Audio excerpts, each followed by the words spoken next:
let me introduce this evening's event. It's a huge pleasure to welcome you all here. This is another of our wonderful series of events celebrating the Welsh College. And tonight we're welcoming Dr. Mark Williams to talk about Thomas Vaughan, Henry Vaughan, magic and alchemy. Mark Williams is very well known to us here in Jesus College. He's Associate Professor of Global Medieval Literature and Fellow and Tutor in English at St Edmund Hall. He studied for his MPhil and DPhil in Celtic Studies at Jesus College and was lecturer in Celtic from 2017 to 2019. His research interests include the intellectual and cultural relationship between the Celtic-speaking countries and the wider medieval world, magic and the supernatural in Welsh and Irish literature, and medieval Irish saga and mythology. So it gives me great pleasure to hand the floor over to Mark, who'll talk for about 45 minutes and then we'll take questions. Mark. Thanks so much, Nigel. It's a great pleasure to be here and to talk to you today about this esoteric, in all senses of the word, subject. Okay, I've now got to shrink my screen so that I can find my text. Hang on. So I'm going to be peering at this as I talk to you today because I'm trying to read off the screen. And I'm going to be calling out to Rhiannon and Peter, who very kindly agreed to move the slides on. So my subject tonight, as Nigel said, is Henry and Thomas Vaughan, magic and alchemy. And it's going to be mainly Thomas Vaughan, magic and alchemy. On the 27th of February, 1666, in Albury, between Oxford and Thame, the life of the Welsh Hermetic philosopher Thomas Vaughan came to an abrupt and brutal end. He'd been heating a flask of mercury, the poisonous liquid metal known as quick or living silver, which his fellow alchemists called the unctuous vapour, the water of the philosophers and the virgin's milk. A certain Daniel Harris of Jesus College is the source for what then happened. Thomas Vaughan died, as it were, suddenly when he was operating strong mercury, some of which by chance getting up in his nose marched him off. A dire way to go, certainly. Vaughan was the author of many works. Two were published in 1650 alone, both with wonderful titles. If you could move the screen forward, the slides forward, there should be a chance to have a look at some of these. There we go, thanks. Anthroposophia Theamagica, or A Discourse of the Nature of Man and His State After Death, grounded on his creator's proto-chemistry and verified by a practical examination of the principles of the great world, and also Magia Adamica, or The Antiquity of Magic and the Descent thereof from Adam downwards, proved. We have copies of these in the Jesus Fellows Library, which are covered with spidery, esoteric notes, which I intend to sit and have a look at some point and work out who the annotator is. Thomas Vaughan had a more famous twin brother, the poet Henry Vaughan, who you will know as a writer in the tradition of George Herbert. If we could flip forward with the slide. That's Henry Vaughan.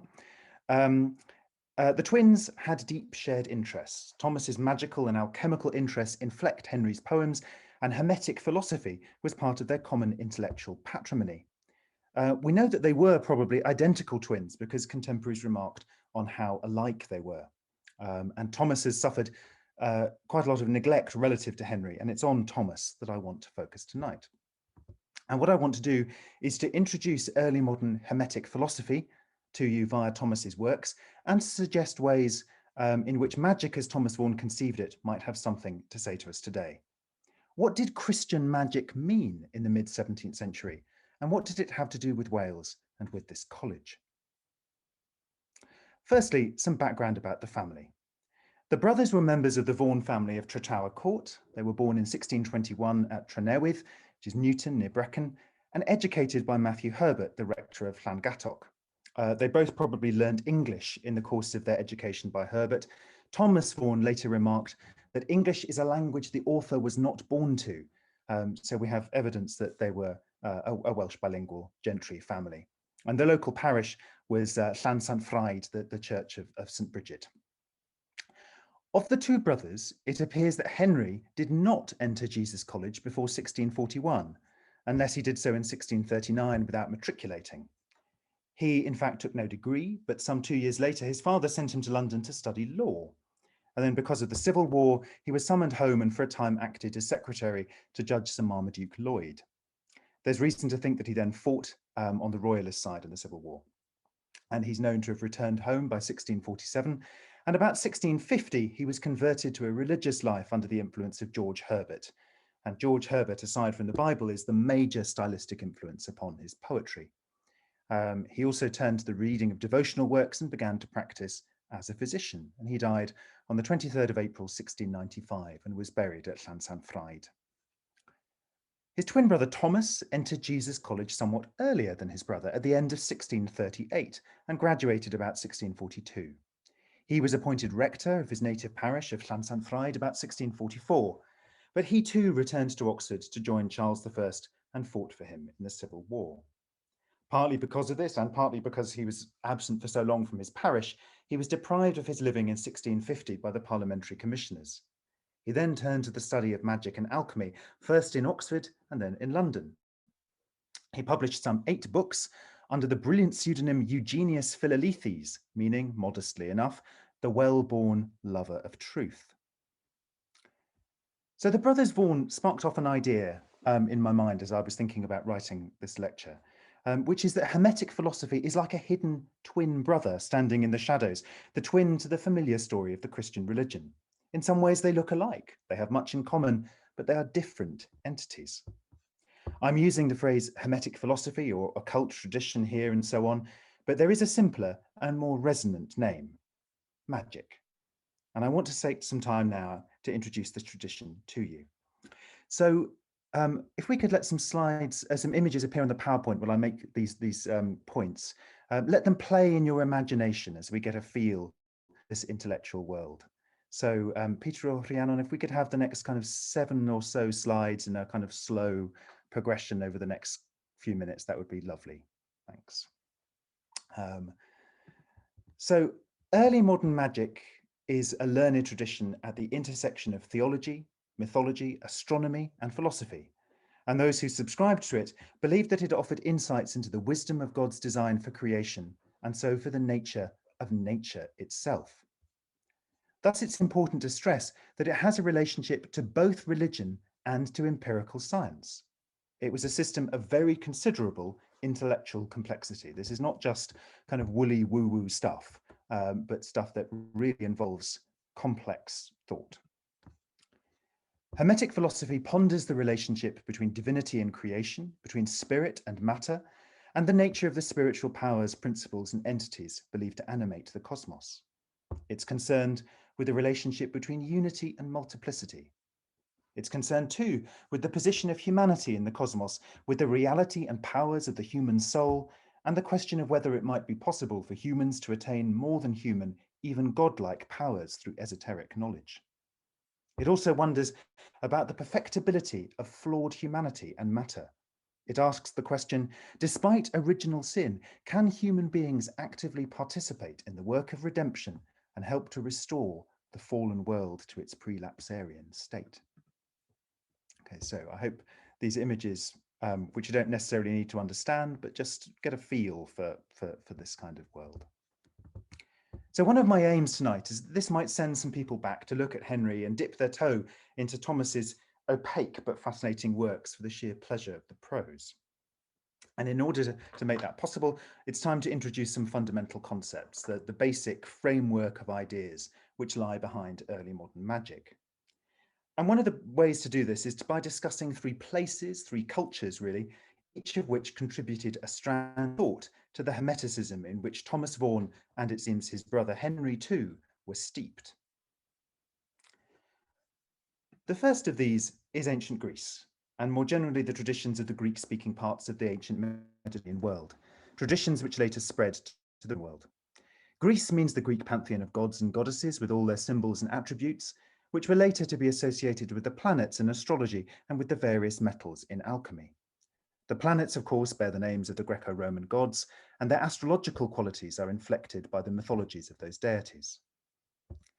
But the most crucial element which Greece contributed to Hermeticism was, of course, the philosophy of Plato. The key idea, of course, is the theory of forms. That is, that everything in this world is a more or less inferior copy of an archetypal, immaterial, and transcendental form. The forms are more real than the objects and qualities we encounter, which are like flickering, unstable shadows of the forms. This aspect of Plato's thought was to become a huge influence on Christian theology. In one influential strand of Christian thinking, the forms exist as ideas in the mind of God, who is himself the form of the good. So what I've been saying so far is as much a part of the history of mainstream philosophy as it is of magic. But Hermetic philosophers in the era of Thomas and Henry Vaughan themselves had a historical narrative of the development of their body of knowledge, which had two fundamental assertions. First, that their magic ultimately derived from ancient Egypt, and second, that it had come down to them in an unbroken tradition. Now, anyone who looks at the history of magic or explores it as a writer or historian knows that it's full of tall tales and dubious claims of mystic lineages stretching into the distant past. It comes as an astonishing surprise, therefore, to find that the Hermetic philosophers' claims on this point were simply correct. Egypt really is the origin of Hermetic tradition as we know it, and it really is possible to trace a single unbroken tradition of magical texts and practices from late antiquity to the early modern era.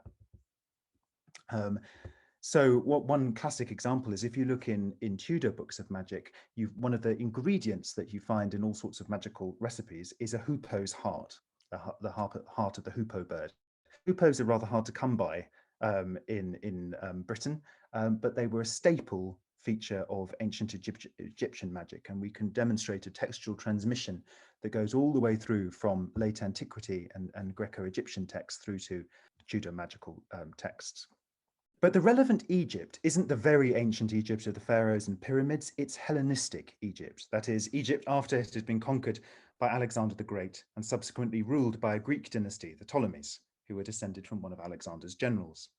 Hellenistic Egypt as a state lasted from 323 BC to the Roman conquest of Egypt in 30 BC. And if we could pause the slides there, that would be great. Thank you.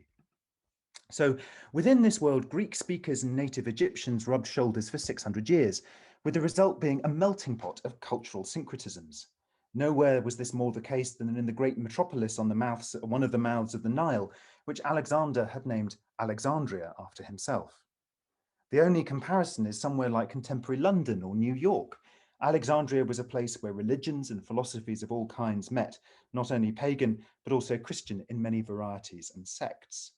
So in late antiquity, it was a place of extraordinary cultural ferment, where new philosophical and religious doctrines were promulgated and debated. The Greeks of Egypt came to be enthusiastic believers in the antiquity and profundity of Egyptian religion. They came to share the native Egyptian belief that the Egyptians' rituals, mystic books, and priesthood were the most profound and ancient on earth.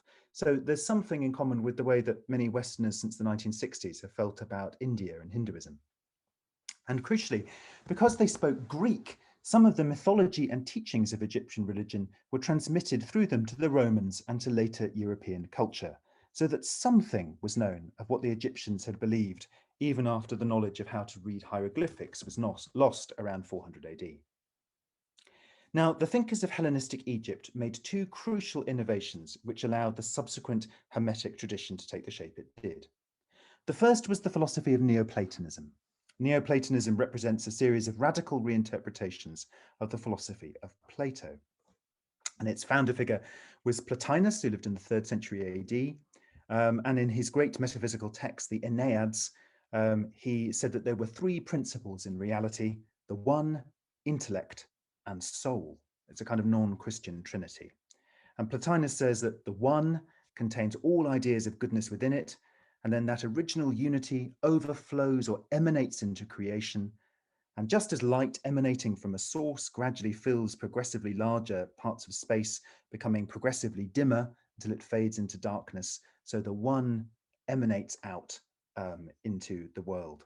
So through contemplation, Plotinus said that each human soul can experience the one with a capital O. And this elevates the good parts of the human soul towards divinity. So the soul takes flight and in a glorious ascent goes back to the one that is its origin. So in Plotinus and Neoplatonism, we have a magnificent, if somewhat abstract, theological vision of a tide of cosmic light flowing outwards from and then returning to the One. And for Plotinus, there are also intermediary beings with greater light than us, which occupy the space between us and the One. And prayer to these semi-divine aerial beings can help our souls ascend back to their divine source. And it's fairly easy to see why this was felt to be at least partially compatible with Christianity. The ideas of other Neoplatonists were less so. Some, such as Proclus, advocated something called theurgy, which is a Greek coinage which means God work. And this means working with the energies of the intermediary spirits and asking or compelling those spirits to descend into material vessels such as statues. This is philosophy, but it's also quite clearly magic. So Neoplatonism looks both ways, into the most abstract kind of philosophical theology and into practical magic. The second creative contribution introduced in Egypt was not a philosophical position, but a mythical personage. And if we could flip forward some screens until we reach Hermes Trismegistus, that would be great. I'll tell you when. Again.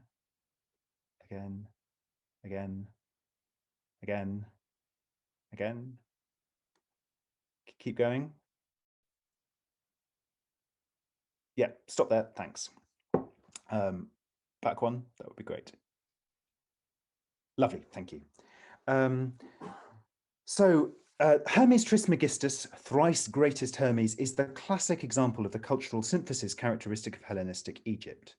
This Hermes was a blend of the Greek messenger god Hermes and the Egyptian scribe god Thoth. But he wasn't thought of as a deity. He was supposed by Greeks to be an ancient sage and the author of the Hermetica, the body of texts ascribed to Hermes Trismegistus. And the Hermetica are the most foundational of all magical documents in Western tradition. So Hermetic philosophy gets its name from the Hermetica, and so from Hermes, thrice greatest. So as a source of ancient and inspired wisdom, Hermes Trismegistus was credited with thousands of esteemed writings, which were reputed to be of immense antiquity. The ones that have come down to us, the Hermetica, are basically spells and initiatory induction procedures, written like all Greek Egyptian texts on papyrus. So they include dialogues with Hermes about the cosmos, and some of them describe the art of imprisoning the souls of demons or angels in statues with the help of herbs, gems, and incense, so that the statue could speak and engage in prophecy. So this is the Neoplatonic theurgy, the God work that I mentioned a few moments ago. In the second half of the 1400s, the Italian priest and magician Marsilio Ficino translated 14 of the most important dialogues in the Hermetica into Latin, and these are known as the Corpus Hermeticum. And Ficino shared the widespread belief that Hermes Trismegistus had been a contemporary of Moses, and that he had taught what was known as the Prisca Theologia, the ancient theology, meaning a form of true religion revealed to the pagans. As such, it was not only said to be compatible with Christianity, but also worthy of deep respect. Ficino, by the way, is deeply important for Thomas Vaughan's magic. One of his tracts, Magia Adamica, Adamic magic, is entirely devoted to arguing that magic is old and goes back to Eden. Magic represents, in Thomas Vaughan's words, the secret wisdom of the creator implanted in the creature. And this is pure Prisca Theologia stuff, ancient theology. Oddly, the most important text ascribed to thrice greatest Hermes was not actually included in the Hermetica or the Corpus Hermeticum. This is a very famous text called the Emerald Tablet, and it's the single most vital document for the entire history of Western magic. It's also very short, so I can read the whole thing to you. And in fact, if you flip forward on the slides, you should see the Corpus, the Emerald Tablet. Keep going. One more. There we go. That's a fanciful illustration for it. And if we go forward one more, you'll have the text. Great. So here is a translation of the Emerald Tablet by Sir Isaac Newton, himself an alchemist. "'Tis true without lying, certain and most true, that which is below is like that which is above, and that which is above is like that which is below, to do the miracles of one only thing. And as all things have been and arose but from one by the mediation of one, so all things have their birth from this one thing by adaptation. The sun is its father, the moon its mother, the wind hath carried it in its belly, the earth is its nurse. The father of all protection in the whole world is here. Its force or power is entire if it be converted into earth. Separate thou the earth from the fire, the subtle from the gross, sweetly with great industry. It ascends from the earth to the heaven, and again it descends to the earth, and receives the force of things superior and inferior. By this means you shall have the glory of the whole world, and thereby all obscurity shall fly from you. Its force is above all force, for it vanquishes every subtle thing and penetrates every solid thing. So was the world created. From this are and do come admirable adaptations, whereof the means is here in this. Hence I am called Hermes Trismegist, having the three parts of the philosophy of the whole world. That which I have said of the operation of the sun is accomplished and ended. So that is fairly opaque. I think most of us would agree. And the original source of the Emerald Tablet is unknown. It first occurs in Arabic, later translated into Latin, but it may well be genuinely from Hellenistic Egypt, transmitted through Arabic. It was first translated into Latin in the 12th century, and then numerous translations, interpretations, and commentaries followed. And there's been a general belief in the history of Western magic that the whole of Hermetic philosophy is contained within this short and mysterious text. So let's have a look at its themes, because this is the kind of thing in which Thomas Vaughan was steeped. The first is the idea of the macrocosm, the great world, the wider universe, and the microcosm, the little world, our world. That which is below is like that which is above. Things on earth are related to things in the heavens by chains of correspondence, so that what is on earth mirrors what's in the heavens. This is the theory of universal sympathies, or sympatheia, fellow feeling, between the terrestrial and the celestial. So sometimes the human body and soul were said to embody the microcosm. So what we have here is the idea of the chain of being by which higher things are connected to lower things by increasing levels of coarseness. So some people who know a bit about astrology, there's a very good example of sympatheia, of these chains of correspondence between the planets and the sun and the moon and the earthly world. So, for example, the sun is associated with the astrological sign of Leo, with the age of life of being in one's prime, with the metal gold, with the oak tree and with the herb rosemary, with the gem garnet, with the day of the week Sunday, and with the angel Uriel. And early modern magicians had elaborated these patterns of correspondence to an absolutely extraordinary degree. So this concept of correspondence between the macrocosm and the microcosm is the basis for Western astrology. It imagines the universe as a theatre of mirrors, so that all things can be imagined as reflecting each other and vibrating, if you like, on the same note, so that gold and the sun are sounding the same chord. Now, this view sharply contrasts with the mechanistic universe of the new science of the period, people like Bacon and Locke and so on. So in true Neoplatonic fashion, Hermetic philosophy consistently regards creation as mysterious unity. Everything comes from oneness and returns to oneness. Okay. So the next thing, and this was really important for alchemy that we find in the Emerald Tablet, is that we have the idea of a transformative process which creates something mysterious. We're told that this substance and process are somehow connected to creation. So was the world created. The substance is created via some kind of ascent and descent, and via a process of separation. It's called the operation of the sun in the Emerald Tablet. And as we saw earlier, the earthly form of the sun is gold, so that it was easy to take the Emerald Tablet as referring to the creation of gold from base metal. So this is a fundamental text associated with Hermes Trismegistus, and Renaissance magicians like Thomas Vaughan shared the belief of the Greeks of Egypt that Hermes had been a real and very ancient sage. So in fact, since the early 17th century, we've known that in fact the Hermetica are not that ancient and that Hermes is a legendary figure like Orpheus, but this knowledge was slow to spread, and someone like Thomas Vaughan would have denied it. So just to recap, we've thought about two places which are important originating cultures for Hermetic philosophy, Greece and Egypt. And the third place and culture I want you to take you to is Jerusalem and to Judeo-Christian tradition. Judeo-Christianity brings with it the idea of the monotheistic God and the theological concepts of redemption, incarnation, and scripture, all of which were deeply important to Hermetic tradition, even if the ways in which those concepts were deployed were not always fully orthodox. From Judaism came the idea of angels. These aren't exactly the same as the daimones or intermediary spirits of Neoplatonism, but they're similar. The idea of angelic and demonic hierarchies was totally taken over by Christianity, and the angels were connected to the planets in the chain of being. So the angel Uriel, for example, is the archangel associated with the sun. And indeed, in Milton's Paradise Lost in Book 3, we find Uriel in charge of the orb of the sun, where he unwittingly steers Satan towards the newly created earth. A second inheritance from Judeo-Christianity is the belief in the potency of the various names of God in Hebrew.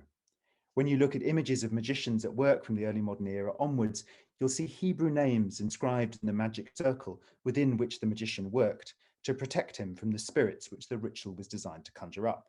The name Adonai, my Lord, is common. So is the tetragrammaton, the four-lettered thing, meaning the ineffable name of God, normally rendered Jehovah in English. So that trip through Greece, Egypt, and Jerusalem has given us some key ideas, which I can just briefly summarize. We have the idea of the chain of being, with bonds of sympathy linking the celestial and terrestrial worlds, so that as above, so below. We have the idea of an ancient tradition deriving from Hermes Trismegistus. We have a grand vision of a living and inspirited cosmos, overflowing from the being of God and bursting with angels and spirits, as well as organic creatures. It's an intelligent and harmonious universe created through God's inscrutable wisdom. So now we're in a position to understand this image, which we've seen a couple of times flashed up on the screen. It's from a book by the English Hermetic philosopher Robert Flood, who was born in 1574, and it represents the high point of English Hermetic philosophy. It's a diagram of the whole of reality. And this is the kind of background to the magic of Thomas Vaughan. So at the top, we have God in the form of the tetragrammaton in Hebrew. He's hidden in a cloud to indicate his mystery and transcendence of his own creation. His hand is reaching out to the female figure, who represents a blend of biblical divine wisdom with Plato's idea of the world soul. And thus she is natura, nature personified. She stands in the created world, and God directs her movements with a chain, and she in turn controls the world below. And I don't know if you can just about see that she's holding a chain from one hand which connects to a little ape. And the ape is a symbol of nature's capacity to ape, i.e. imitate the motions of the divine world. So the earthly imitates the divine world as an ape imitates a human. So the chain is an allusion to the 5th century Neoplatonist Macrobius, who saw the golden chain of Zeus mentioned in Homer as a symbol of the emanation of the world soul from the divine mind. So this is all pretty kind of abstract stuff. Then we have a series of concentric circles. On the outside, you can see the fiery orders of angels, and then going inwards, the spheres of the planets, and then the microcosmic world of earth and water, plants and animals, man and woman. So with all these ideas, you'll grasp that there are two massive problems for intellectual historians and literary critics. First, all of these concepts were continually mixing together and interpenetrating. So, for example, the idea of a feminine intermediary between God and creation blends Plato's anima mundi, the soul of the world, personified nature, and the divine wisdom that we find in the Old Testament. The allusion to Macrobius and the golden chain blends the Christian God with the pagan Zeus. Hermetic philosophy is a metamorphic hodgepodge, so that those learned in it are particularly prone to producing massive, complex overviews, which are designed to set out a total system. There was no church or school, so there was nothing to enforce compliance with a single doctrine. Now, some of this stuff was fully compatible with Christian orthodoxy, some was not, and much was somewhere in between. Many Hermeticists were firmly convinced that they were fully and devoutly Christian, and Thomas Vaughan is one of them. He was an Anglican priest And as I quoted earlier, he regarded magic as the secret wisdom of the creator implanted in the creature, and thus completely legitimate. And his magical works can be seen as making the argument for the validity of magic as a way of thinking about and being in the world. That said, some Hermetic beliefs and practices were clearly not compatible with standard Christianity. So, for example, Christian orthodoxy absolutely says that angels exist. But should you summon them ritually and ask them to do things for you? Hermeticists said, yes, maybe, while theologians said a firm no, absolutely not. With that run through completed, we can turn to Thomas Vaughan's magical treatises. And as I say, if nothing else is achieved from this talk tonight, trying to encourage people to go and have a look at these is worth it, because I think they are probably the oddest things ever written by someone who has been a member of Jesus College. They are well worth looking at. He was fairly prolific, and I want to touch on two texts, Magia Adamica and Anthroposophia Theomagica, which, despite the Latin titles, are in English. They were both published in 1650, which is the same year as his brother Henry Vaughan's great collection of 129 devotional poems known as Silex Scintillans, the glittering flint. That's Vaughan's major work. Now, neither of Thomas's treatises makes for easy reading. Jonathan Swift referred to Anthroposophia Theomagica as, quote, a piece of the most unintelligible fustian that perhaps was ever published in any language. But this unintelligibility to the 18th century was down to the fact that the intellectual disciplines within which Thomas Vaughan was working, astrology, alchemy, and so on, were no longer the property of the educated. So I want to make 3 points about what Thomas Vaughan was arguing in these strange, difficult treatises. The first is that I want to emphasize that he completely subscribed to the party line going back to Marsilio Ficino about the antiquity of magic. As the Prisca Theologia, the ancient theology, he regards magical knowledge as a form of instinctive wisdom implanted in us or revealed to us in Eden. When Adam names the beasts at the beginning of the book of Genesis, Vaughan thought he was using this deep knowledge, still accessible to human beings despite the fall. The magicians of the ancient world, prime among them Hermes Trismegistus, were therefore to Vaughan the bearers of a noble doctrine that complemented Christianity. He made this polemical point with reference to the New Testament's famous magi, our three wise men. He says, magicians, I have heard, were the first attendants our Saviour met with in this world, and they were the only philosophers that acknowledged him in the flesh before that he himself discovered it. They were filii prophetarum, the sons of the prophets, as well as filii artis, the sons of art. So in this quotation, we see Thomas arguing that magic has a double inheritance. It's directly inspired by God, like the prophets of the Old Testament, and it's also a body of book learning and an art. So magic combines book learning and divine inspiration. It's thus valid.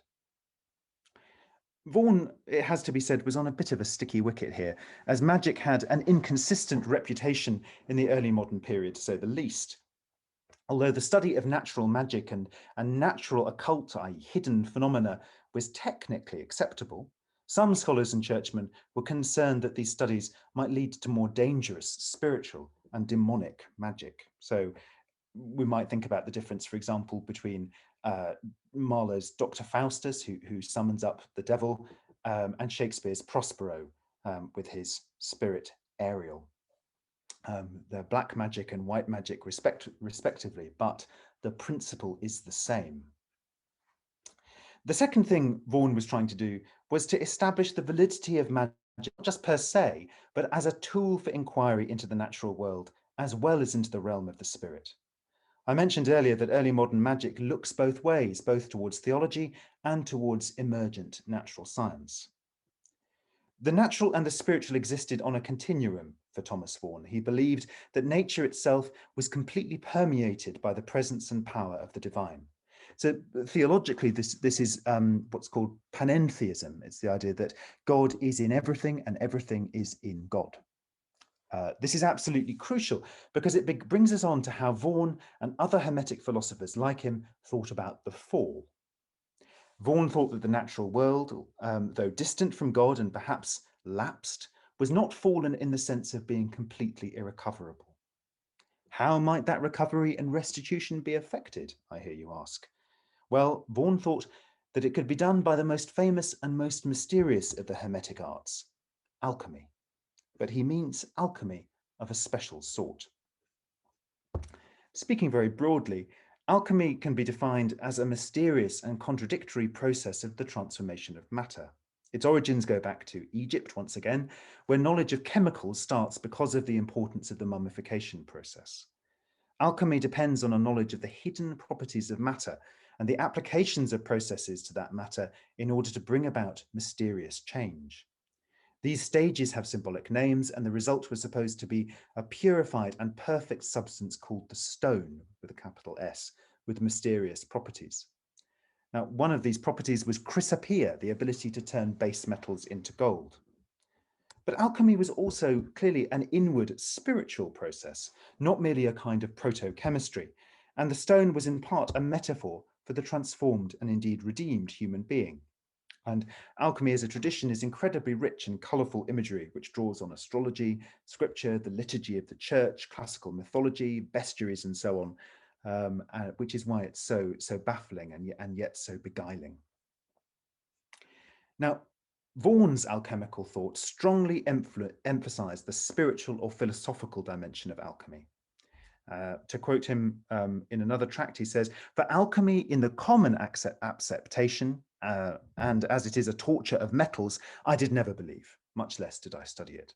So he's saying, I don't involve myself with submitting metals to unpleasant processes in the flask. For me, it is a spiritual process. And he also famously said, and what I think is a very evocative phrase, "Salvation itself is nothing else but a transmutation." This was to directly connect the Christian redemption to the process of alchemical transmutation. What he means by this is that the process of ennobling base matter is uncannily similar to what salvation does to the fallen soul. Still, when it came to turning base metals into gold, people grew suspicious. Physical experiments were legitimate within alchemical pursuits, but their purpose was to exemplify spiritual principles, not just to turn lead into gold. Vaughan saw the alchemical process as a mirror of divine creation, wherein God was the preeminent alchemist. And they had a brilliant and complex form of scriptural exegesis here. So the alchemists of the period turned to the beginning of Genesis, in which God hovers over the face of the deep, and the world is without form and void. And they speculated deeply about the nature of that formless void. And alchemists argued that the purpose of the alchemical process was to take any matter, the stuff you start with, prima materia, and reduce it back to a state of primordial chaos. And once you had reduced it to primordial chaos in your flask, in your laboratory, then you could take it in any direction and turn it into something else. So for the scientists among you, this is a little bit like the idea of pluripotent stem cells, that matter itself has a kind of stem cell form, which it can be converted into, and then into whatever kind of matter you might want. So that seems like an incredibly esoteric idea, but for example, it lies behind the way that the creation of the universe is described in Milton's Paradise Lost, for example, which is a creation out of chaos, not out of nothing. Thomas Vaughan believed that alchemy would ultimately restore humanity to its Adamic state, and magic was the means by which this would be accomplished. It's important to stress that his thought is very theoretical. He rarely provides any technical details of his experiments, and even when he did, they're clearly examples for the larger points he's making about theology, rather than instructions for fellow alchemists. I'm drawing to a conclusion here, but I think it's important to stress that this strikes modern people as extraordinary, very weird, woo-woo kind of stuff. But Thomas himself was not a particularly flamboyant figure, as the alchemists and Hermetic philosophers of the period go. He was a relatively ordinary gentry priest and scholar, And by pursuing a course of research into alchemy and magical theology, his main purpose was to make claims about the magical nature of God and creation. So this was a way of looking at the world which wasn't predominant in early modern Britain, but it wasn't uncommon either. His works were published and they were purchased, they were read, they were discussed, and he never achieved the renown of someone like Isaac Newton or Robert Flood, but he was never censured either. He maintained connections in society and government and secured patronage and recognition from high-ranking officers of the Restoration Court. So what can we say in conclusion about this? I focused in this talk on Thomas rather than Henry, on the shadowy twin alumnus of this college. What has his life and work got to teach us? I think the main thing that I would suggest to you is that his interest in wholeness recommends itself to us. He lived a life in which the country was embroiled in political chaos and division, not least the Civil War, and then the Restoration. And yet his thought turns entirely on wholeness and oneness. As much as he was a theologian, he was also a magician, an alchemist, and a natural philosopher all at once. And none of these pursuits were isolated in his thinking. To Vaughan, there is no part of magic that is not also part of theology and also part of all other areas of study. And I think for us as members and former members of Jesus College, this is a good lesson to imbibe from this simply extraordinary Welshman, that disciplinary divisions of any kind, let alone between the humanities and the sciences, would have been incomprehensible to him. And the extreme siloing of disciplines in the contemporary educational world would baffle him, because everything is whole for the magician. So for the magician, the scientist, the scholar, one is entitled to be interested in everything. And I think that's something which future alumni of this college can take forward as we look forward to the next 450 years. Thank you. Thank you so much for that. Do feel free to switch your cameras on if you want to, members of the audience. I thought that was just such a fascinating journey, a real tour de force through these extraordinary ideas. I must say, I've learned so much there. We've got options now. We've got time for questions. The customary way to do this is to type them into the chat. So I'm going to be looking at the chat line for anybody who's got a question for Mark. Might I start? Just I'm very intrigued as to the notion of wholeness and the systematicity. I mean, these system-wide view of their metaphysics, their cosmology, if you will. What about the method? I mean, he didn't talk about methods particularly. I mean, and Newton was, in some sense, a practical scientist. He understood some of this, but also an alchemist. Does he ever talk about method and the ways of determining error from correct procedure?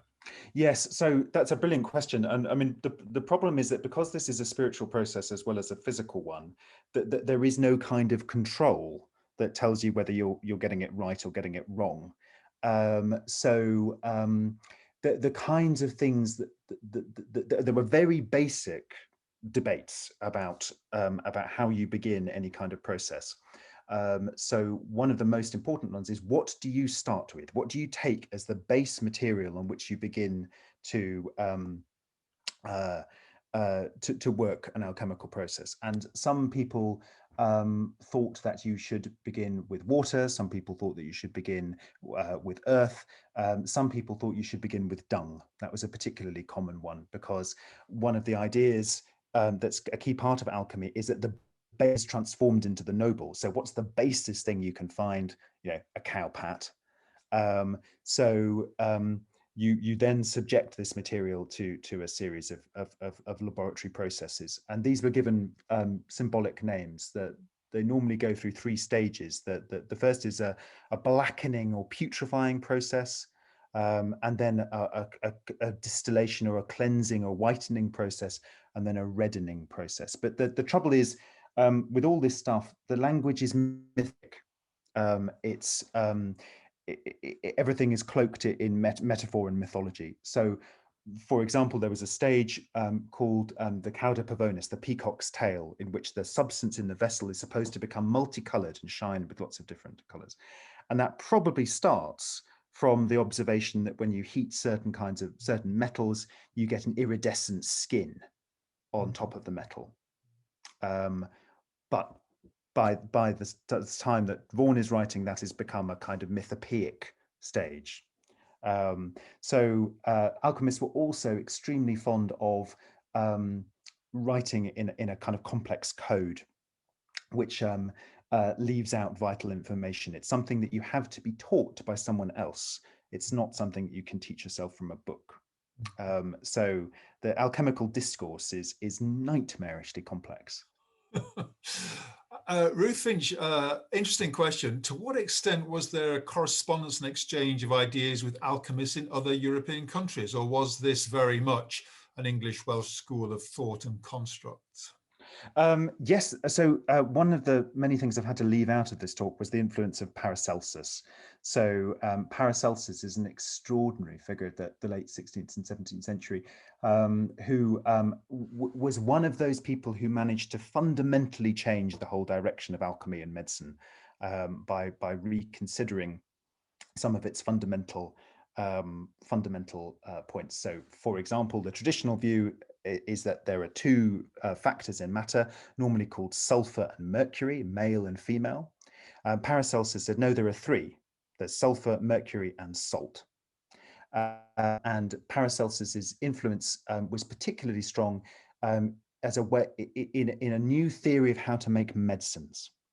And so the idea of the Paracelsian technique for making alchemical medicine became incredibly popular throughout Europe in Vaughan's period. And we know that Vaughan himself made Paracelsian remedies. So he is, this is not particularly English/Welsh, he is operating entirely within the mainstream of European alchemical thought. Okay, this is one of the fun things about alchemy is that it steps over the bounds of English or Welsh, insular and European, and also over the Catholic Protestant Reformation boundary. That's one of the other striking things about it. Well, thank you for that. Actually, Bill Parker, whose results to Wikipedia, a fine construct of the web age, he notes that according to Wikipedia, his wife was also an alchemist with whom he worked. Do we know much about her? We know a little bit about her. She was. It's traditional in alchemy for the alchemist to have a female partner with whom he works. This is called the soror mystica, the mystic sister. And there was some suggestion in various alchemical texts in the course of the tradition that the collaboration of your female partner is essential for the success of the work. So partly because alchemy is all about the combination of the male and female principles. When I was lecturing on this stuff in the English faculty last year, there were some Chinese visiting scholars who, when I was talking about the interpenetration of the male and the female principles, linked it to the idea of yin and yang in Taoist philosophy and found something very familiar in it. But so that idea of the interrelationship of the male and female is important. So Vaughan was in a major tradition there. We know that after his wife died, he kept some of the medicines that she had prepared, including a kind of water which was used to wash the eyes for eye diseases. So I think it looks like she collaborated with him on the preparation of the Paracelsian medicines. I mean, presumably in the course of just the sheer amount of empirical recombination, they'll have come across potions and ointments and, I don't know, materials that were efficacious. Do we know much about the efficacy of some of them? Well, I mean, doubtful in most cases. I mean, the kind of thing that one might have found him doing is trying to extract the spirit of saltpeter, for example. And what that would actually mean is unclear. But a kind of alchemical medicine would normally involve something like a distilled, some kind of distilled product, probably mixed with something like dew. And perhaps something herbal as well. but as a result of these processes, you're quite right. Certain things were discovered. The metal antimony, for example, is something that emerges out of alchemy, and people then have to. The alchemists call it the wolf. So you in alchemical manuscripts, when you see a wolf, it's the metal antimony. And Andy Simpson asks, to what extent were alchemists working in a climate of fear? I mean, I don't know. You suggest that how much forbearance was there for this work? Yeah. Well, it depends. I mean, the major problem which alchemists encounter is ridicule rather than a climate of fear as such. So there's a very strong anti-alchemical tradition, of a tradition of alchemical satire, which goes all the way back to Chaucer. And was very strong at this period. Ben Jonson's The Alchemist is all about the idea that alchemy is a complete fraud.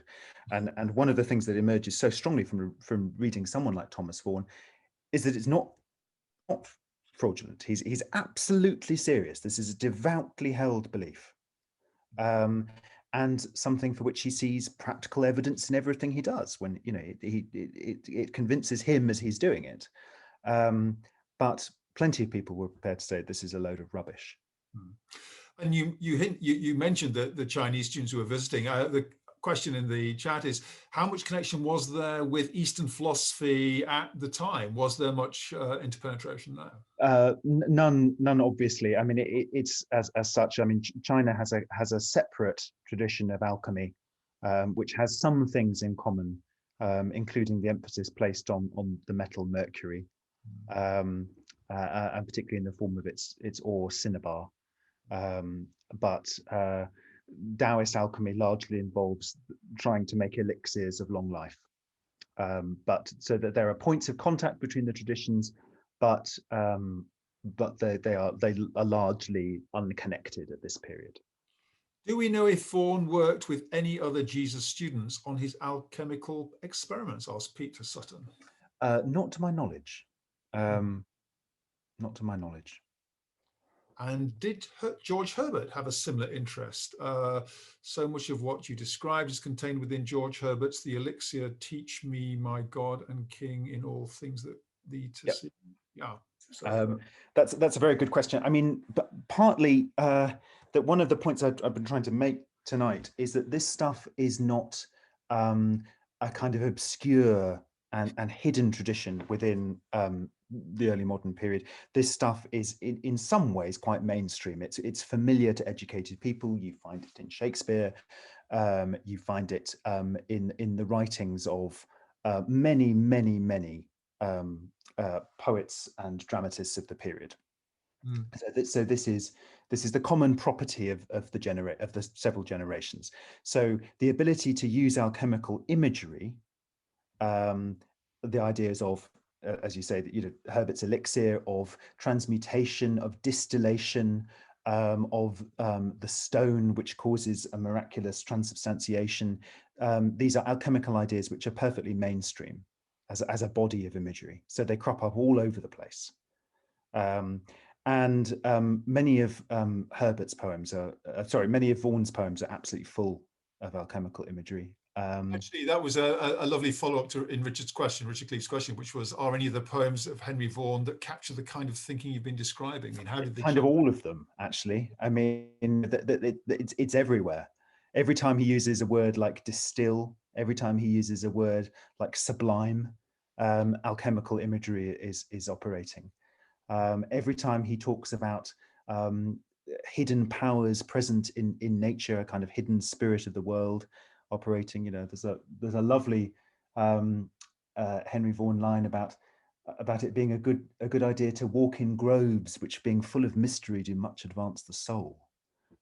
So the idea of the green flourishing life energy of the world, which comes from God, is purely Hermetic, and one would have liked to have known what the brothers talked about. Splendid. Well, look, there's a question right at the beginning. I'm just intrigued to know. For your information, says Donald Dixon, there's no image of Henry Vaughan. Yours is of John Donne. Oh, Yes, you're absolutely right. Yeah. So that's doing it too fast at the last minute. But Yeah. such images exist. Wonderful. Well, that's great. And there is, I wonder what Vaughan would have made of the medium of our meeting this evening. Who knows? Who knows? I think we all sometimes are captivated by the modern alchemy that we have. And it's a very interesting question, just how far through our understanding of the physical universe as we enter the realm of the quantum, we have any sense of what reality really is. Quite. It's Yeah. quite extraordinary. Well, look, thank you so much. I think that's just the most interesting talk this evening, Mark. I'd like to thank you on behalf of everyone here present, and that kind of relationship into the deep history of both Jesus alumni. Everybody's giving you a thorough round of applause there, I can see. This has been recorded. It'll be available to those who've attended, I believe, going forward, if people want to recap, and to others. And again, just lovely. And these books exist in our library, and there are full of inscriptions you say that have yet to be deciphered or understood. Is that right, Mark? Well, they've got interesting kind of annotations on them, which I would like to go and have a look at some point and see if we can work out whether they're actually in Thomas Vaughan's own hand, which I think they probably are. Okay, well, splendid. Thank you for that. And just to close the event out, to thank you all for coming this evening. It's been lovely to have your company, and to mention the next event in the series, which is just has the most brilliant title. It's Tsunami in South Wales, the 1607 flood in the Bristol Channel and Severn Estuary, which is being given by Professor Simon Hazlitt, who's been with us this year as a visiting fellow. And that's on the 18th of March at 6 p.m. Details on the alumni events page. And I'm looking forward to that also. Great. And Simon's actually, I can see him in my screen. So we're looking forward to that very much. Thank you, everyone. Stay safe and stay well. Take care. Good night, everyone. Thanks so much. Nostar.